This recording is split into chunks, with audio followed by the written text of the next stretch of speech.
অনেক new learner theory টেস্টের marking system নিয়ে জানতে চেয়েছেন। তো থিওরি টেস্টটা মূলত প্র্যাকটিক্যাল ড্রাইভিং টেস্টে যাওয়ার আগে ইংল্যান্ডে একটা পরীক্ষা হয়, যার নাম হচ্ছে থিওরি টেস্ট। আপনি থিওরি টেস্টে পাস করার পরেই আপনি প্র্যাকটিক্যাল ড্রাইভিং টেস্টে যেতে পারবেন। থিওরি টেস্টটা মূলত দুইটা সেকশনে হয়। প্রথম সেকশনের নাম হচ্ছে থিওরি, জায়গায় আপনাকে অবজেক্টিভ টাইপের প্রশ্নগুলাতে সঠিক উত্তরটা চুজ করতে হয়। আপনাকে 4টা অপশন দেওয়া হয়, একটা রাইট অপশন চুজ করতে হয়। থিওরি সেকশনে 50 কোয়েশ্চেন্স থাকে। 50 কোয়েশ্চেন্স থেকে পাস করার জন্য অবশ্যই 43 পেতে হবে।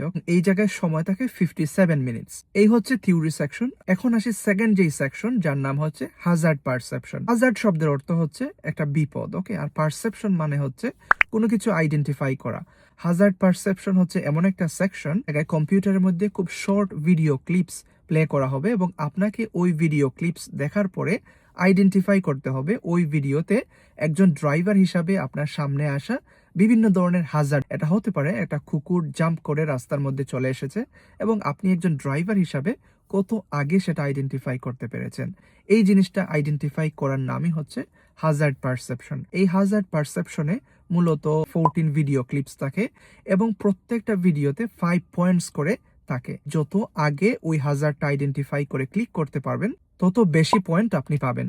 এরকম প্রত্যেকটা হাজার ক্লিপ থেকে ওভারঅল আপনাকে 44 পয়েন্ট পেতে হবে হাজার পারসেপশনে পাস করার জন্য। শুধুমাত্র একটা হাজার ক্লিপে 10 পয়েন্টস করে থাকে এবং বাকি সবগুলা হাজার্ডে 5 পয়েন্টস করে থাকে। হাজার ভিডিও ক্লিপস গুলা একটার পরে একটা অটোমেটিক চলতে থাকবে এবং আপনাকে প্রত্যেকটা হাজার ক্লিপে ট্রাই করতে হবে মনোযোগ দিয়ে হাজার্ড আইডেন্টিফাই করার জন্য, কারণ এই জায়গাটায় মনোযোগটা ধরে রাখাই হচ্ছে সব থেকে বেশি ইম্পর্টেন্ট। সব থেকে ইম্পর্টেন্ট বিষয় হচ্ছে আপনার থিওরি টেস্টটা পাস করার জন্য হাজার্ড এবং থিওরি সেকশন দুইটা সেকশনেই হচ্ছে আলাদা আলাদাভাবে পাস করতে হবে।